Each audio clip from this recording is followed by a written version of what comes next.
To the Only Citizens Vote bus tour. We'll be getting started in just a moment. I'm just making sure our live stream is ready to go before we get started. We are ready. So we're going to get started now. We are in Kenosha, Wisconsin. We started in California 2 weeks ago today, went all the way across to North Carolina. Over the weekend, the bus made its way here with the bus driver, and thankfully the rest of the team and I were able to fly home and then flew up here. We're so glad to be with you. Happy Labor Day to everyone. And to kick things off, we're going to have Richard Gross, who is a 93-year-old Korean War veteran, lead us in the Pledge of Allegiance. And you all got flags when we began. Could you hold your flag? And we're going to do the pledge right there. Thank you. Thank you. So I'd make a mistake. I wrote it down again. Here we are.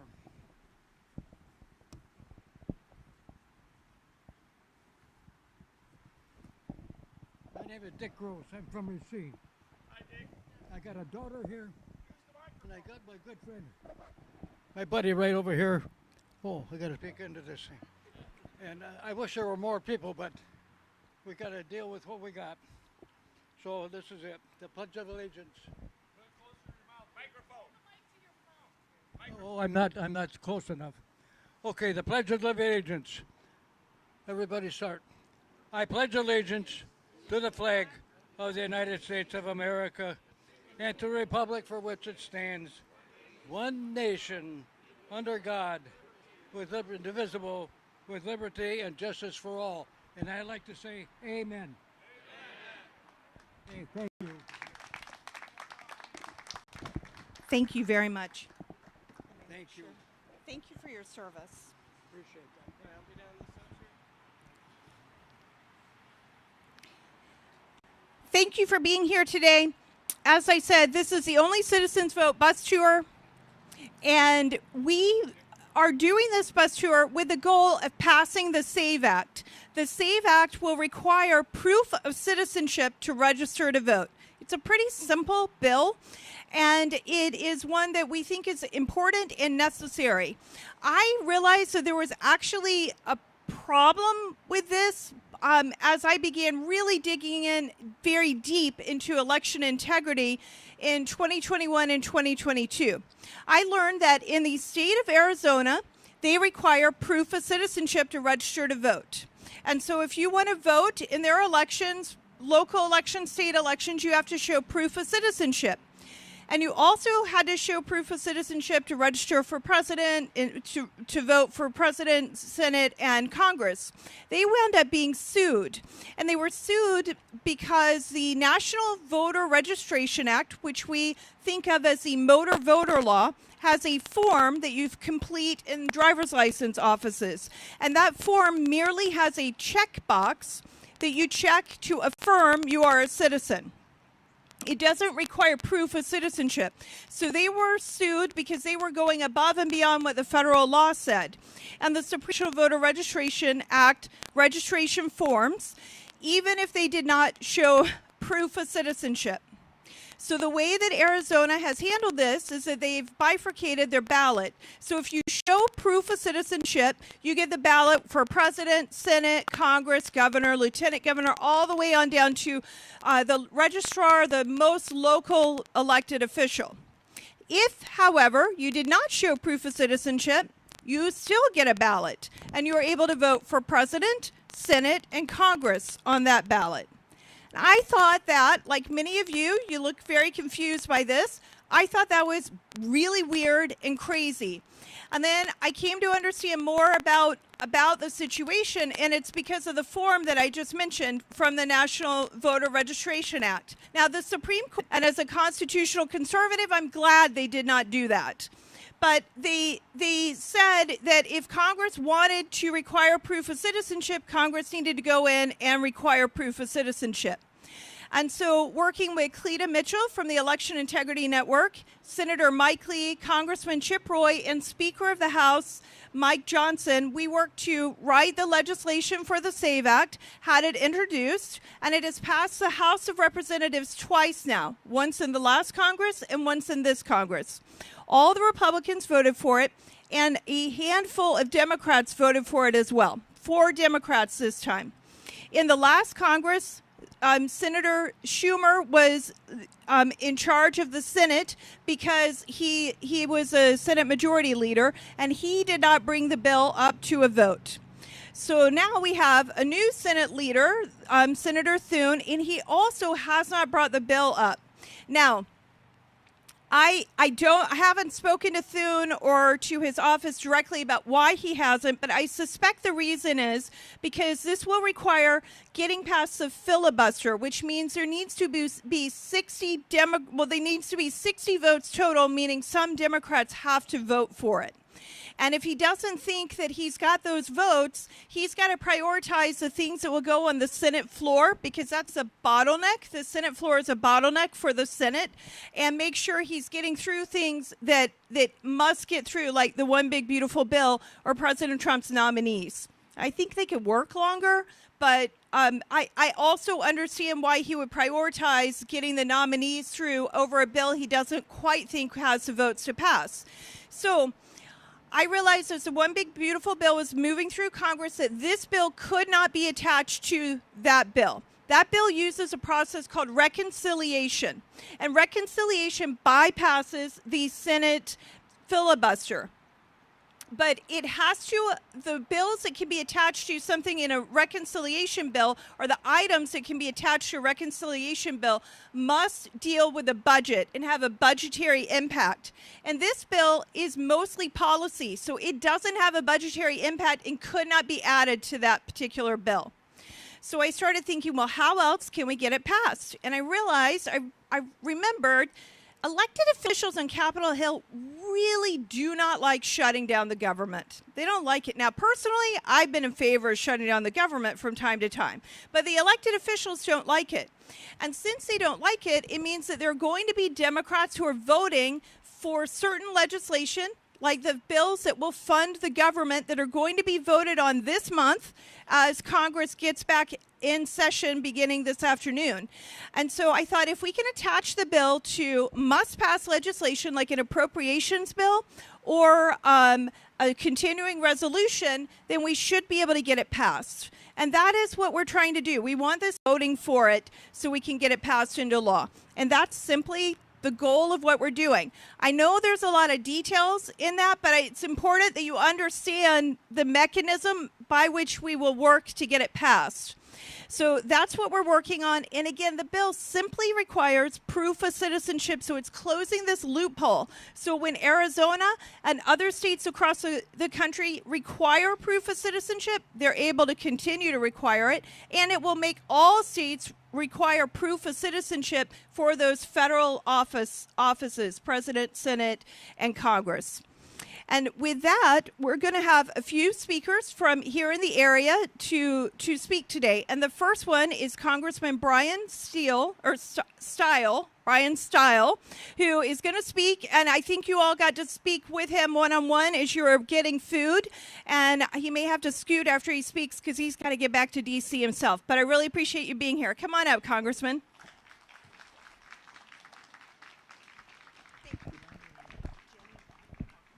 Jenny, give a round of applause for Jenny and the whole team here at Tea Party Patriots who are doing a great job backing election integrity.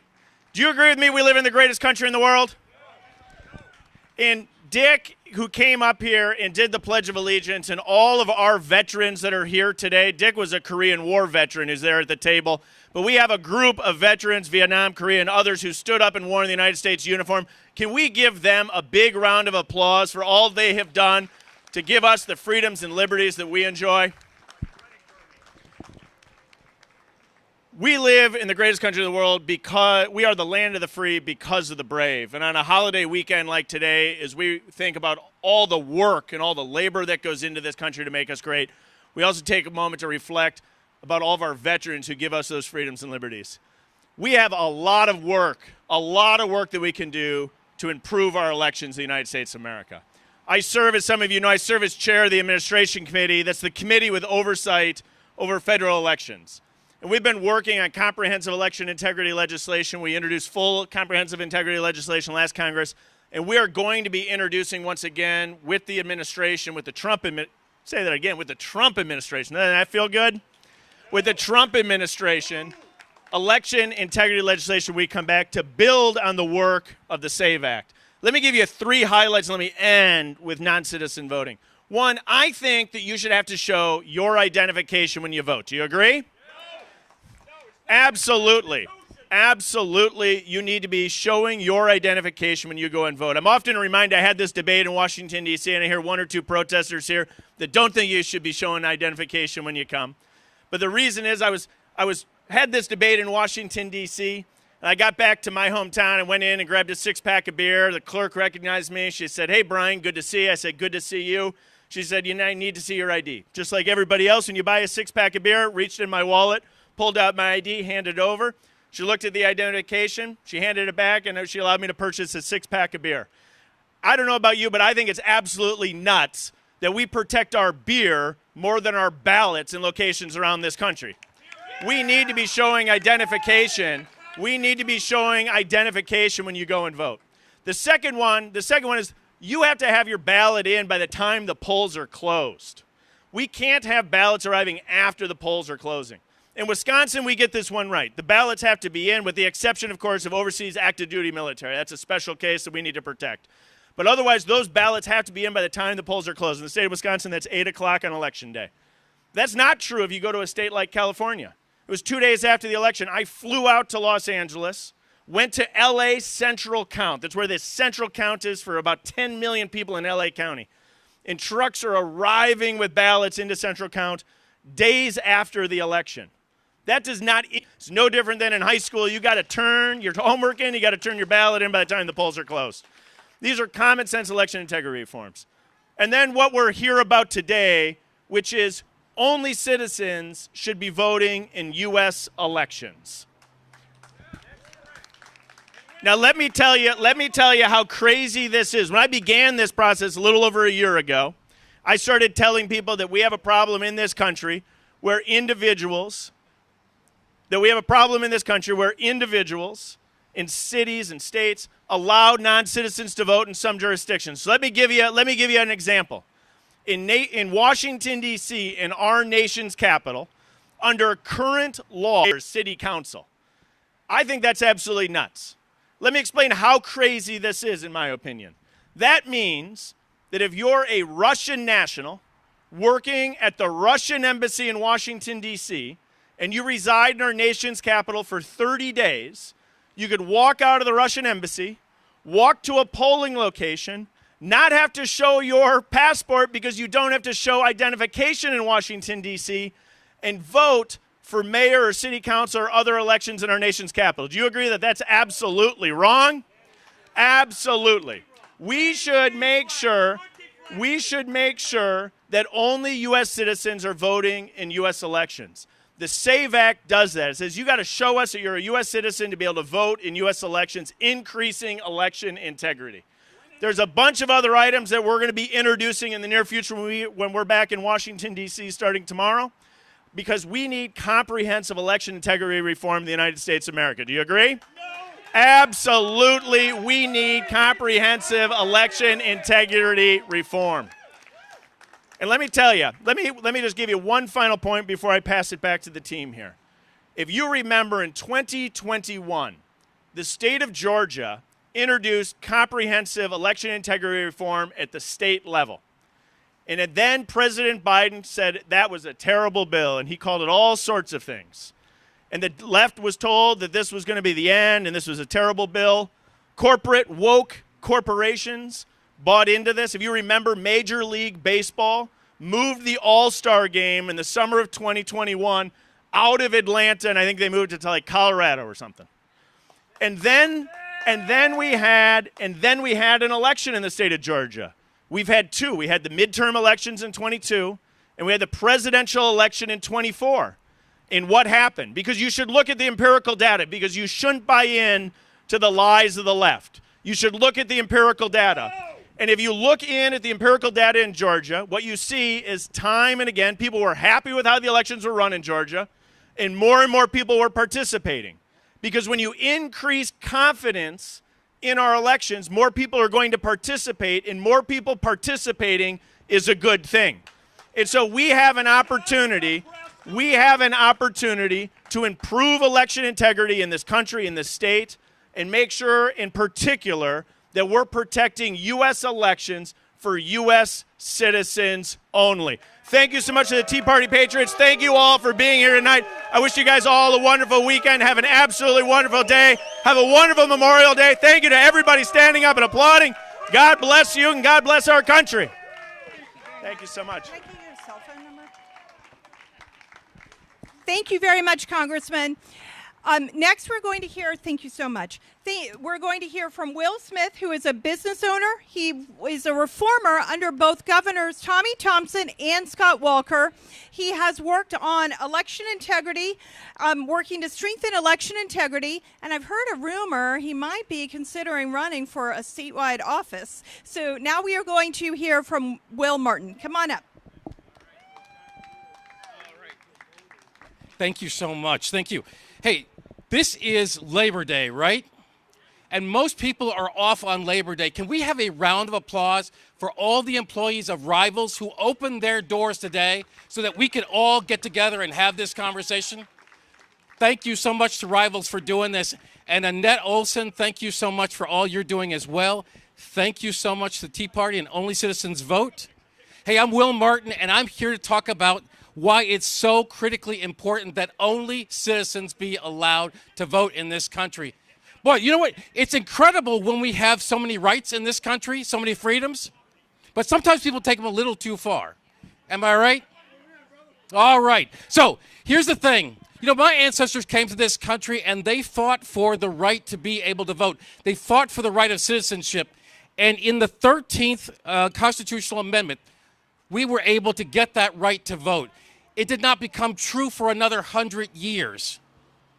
In the case of women, they fought for the vote until 1920 to get that federal right to vote. Why do people vote? Why do people fight so hard to get that? Because they knew that their vote was their voice. They knew that the only way that they could change this country and actually be represented is to have that voice. I'm proud of the fact that this is a country where we have so many freedoms, so many liberties, even when people maybe use them a little bit too far, right? But the important thing about this is we've got this chance to come together. Right now, we've got a chance at the federal level. I'm proud. Annette Olson, MacIver Institute, I am so proud of this woman and so proud of the MacIver Institute.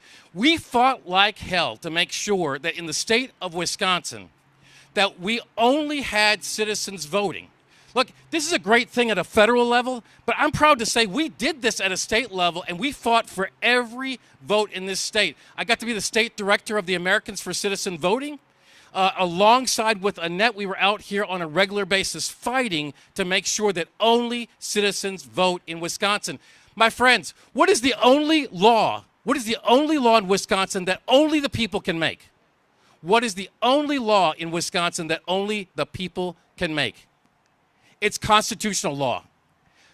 Only the people can change the Constitution of the state of Wisconsin.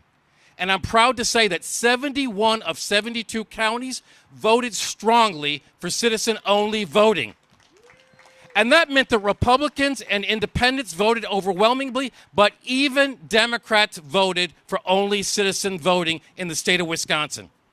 Now, can you imagine? We came right back behind that and we said, well, how do you know that only citizens are voting? Well, then we came back with a constitutional amendment to make sure that you had to show voter ID, that you had to show a state-issued photo identification to make sure that only citizens were voting in our elections. I'm proud of the fact that we won that overwhelmingly again. And so I couldn't be prouder of the fact to be able to get up and stand here with you to talk about what's happening at the federal level. My friends, the freedoms that we've already enshrined in our Constitution All this organization is trying to do is to make sure we do the same thing for the other 49 states. This is Labor Day. This is the day that we celebrate hard work. I can't be proud of the fact that you actually decided on this holiday that you chose to come out here and to work hard to make sure that the America that we know, the freedoms and the liberties we know and that we've experienced, that we can actually keep them. And part of the way that we keep them is to ensure that our elections are transparent, they're accurate, and that only citizens are voting in them. So God bless you, God bless this state, and God bless the greatest nation on the face of the earth. Thank you so much, and great work on the constitutional amendment. Next, we're going to hear from Annette Olson. She is the CEO of the MacIver Institute, and she is also the Wisconsin Coalition Leader for the Election Integrity Network. Come on up, Annette. Thanks, Jenny Beth. Welcome, everybody. It's a beautiful day, and we're happy that you're here with us, and that you're here actually to protect one of the most precious rights we have, and that is to actually elect those people that represent us in our local units of government, in our state government, and at the federal level. And if we don't take today and think about that, to celebrate that on Labor Day, think of all of the work that's been done before us to make sure that we can have good, open, honest elections, that we have good, open, honest elections that we have confidence in. Without that, everything else that we hold dear and near to ourselves, like the Second Amendment or the First Amendment, the Fourth, all of those will not mean a thing if we lose at the ballot box. And so we know over time that citizens, non-citizens, have been given a photo ID across the country and in Wisconsin. And when you go to vote, you have to show a photo ID.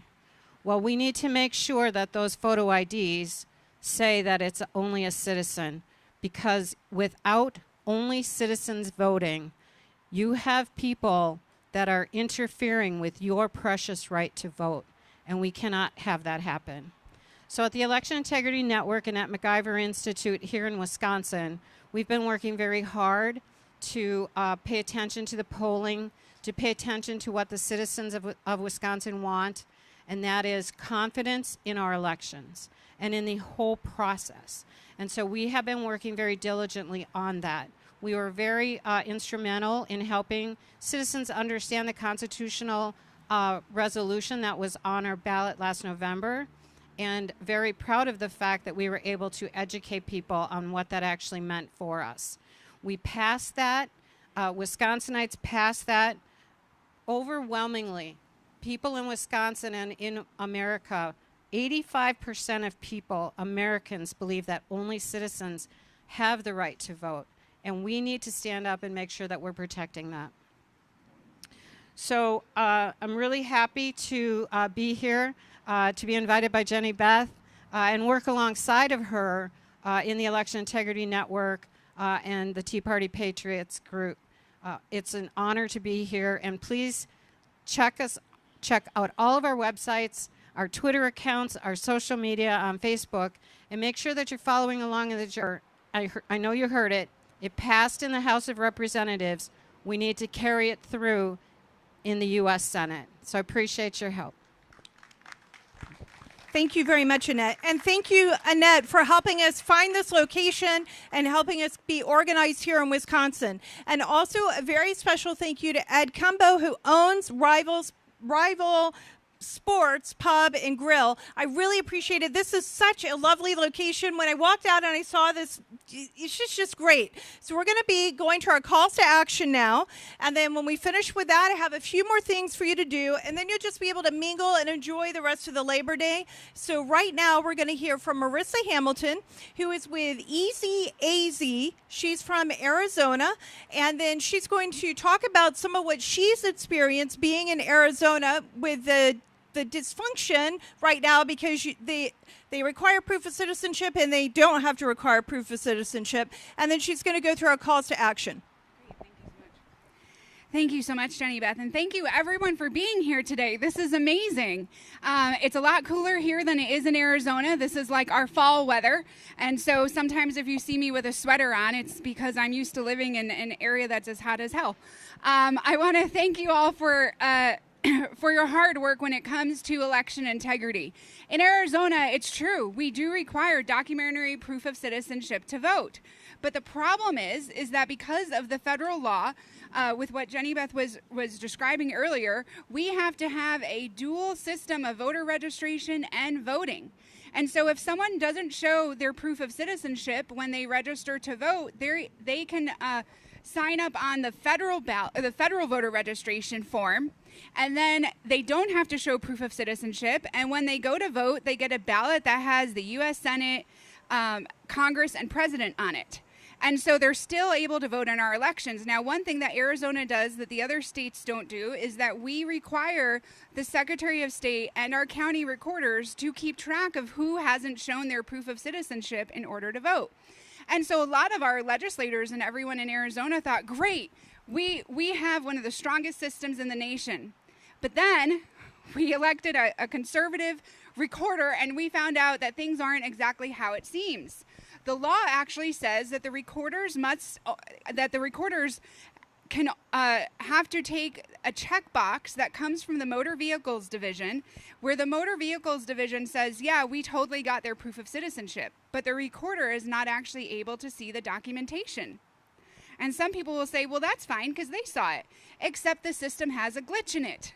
Last year, it was identified that there was over 200,000 voters that had been longtime voters that never showed their proof of citizenship.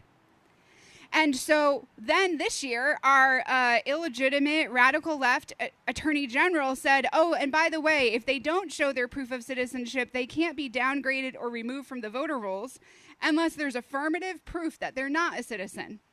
Well, how do you get affirmative proof that someone's not a citizen? There's certain databases like that DHS has, like the SAVE system and whatnot, to be able to access that and identify if someone has proof, if someone is a citizen or not. But in order to access those databases, you need to have either their social security number or their naturalization number, etc. And a lot of times, when the radical left is registering people, they tell people, don't fill out any of that information. Don't fill out your driver's license number. Don't fill out your social security number. So for all of these people, there's no way to actually affirmatively identify that they're not a citizen. So they then get to stay on our voter rolls. And if they've already been registered to vote as a full ballot voter, they're going to be able to keep voting in our elections. So we need to pass the SAVE Act so we can get true proof of citizenship. Now, some people have asked, well, what difference does that make? It's already illegal for non-citizens to vote in your elections. And I say, okay, well, the interesting thing about that glitch is it was discovered because the system allowed a non-citizen to register to vote. And there was a voter that we were in contact, one of our volunteers had called in the primary last year, and he said, look, I'm a citizen of France. I'm not allowed to vote. I didn't register myself to vote. The system registered me to vote. And I have not been able to get off of it. I have been trying to get off of it. So when our new recorder came in, I had Public Records requested his record, and sure enough, he had a jury duty form that said he's a citizen of France. But the MVD system was sending a flag of data to the recorder's office saying, yep, we got proof of citizenship. Well, how is that possible? It's not. And so we must pass the SAVE Act so that we can make sure that we have documented proof of citizenship for every voter that votes in our elections. So what can we do about it? Well, when you signed in, if you checked the box on your sign-in form, you've been added to the petition. So that's great. But on September 10th, we're going to be going to D.C. and delivering the petitions to Congress. And so we have more time to collect more petitions. We need to make this a big deal so that Congress knows that the people are serious about this. So before you go, you can grab some of these petition forms here and take them, bring them around to your neighborhood, to your friends and family. You can host an ice cream social and invite people from church over. You can do flag waving on a busy corner and take the signs with you. There's lots of different ways that you can help. You can also sign up if you go to demandonlycitizensvote.com. That's demandonlycitizensvote.com. You can click the Get Involved button, and we can also sign you up where you can use our app to identify like-minded people and text message them from your phone asking them to join the petition. So let's make this a huge deal. You're already out here. You've already done half the work because you've shown up. Government goes to those who show up. So we got to get a lot more people to show up. So grab some petitions before you leave. Keep getting the word out. Send your friends and family to Demand Only Citizens Vote. Sign the petition. Get involved. We're so glad that you joined us. Thank you so much. Thank you very much, Marissa. Okay, so if you take those forms and have your friends and family sign them, you may be going, oh, I don't want to have confrontation with my friends and family. Well, contrary to what the man earlier who was heckling the congressman thinks, over 80% of Americans agree with us on this issue. We only want American citizens voting in American elections for president, Senate, and Congress. In fact, it's not just it's over 80%, it's 87% of Americans agree with us. 87% of Americans also want to require proof of citizenship to register to vote. So if you go and talk to your friends, your family, your neighbors, your coworkers, 9 out of 10 people, 8.5 out of 10 are going to agree with you and be willing to sign this. It's important that we're sending this message to Congress. We will be ending the bus tour on September 10th in Washington, D.C., and we will hand deliver these petitions to the Senate offices and the congressional offices urging the passage of the SAVE Act.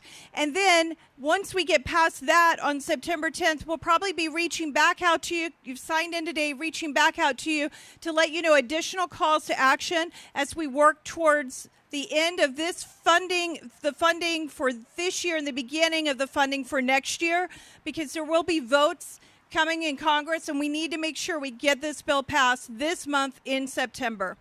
So that's your call to action. It's pretty simple. We just want American citizens voting, and we want to require proof of citizenship to register to vote. And now, as we end out this part of the program, what I would like here, let me explain to you what we're going to do and how we'll end, because then I'll just put the microphone down when we're done. But what I'm going to do is do a quick video that we can use for social media, wrapping up the event, telling people where we're going next. And then normally we'll be standing in front of the bus and have everyone chant in front of the bus. But today, because you've got food and drinks,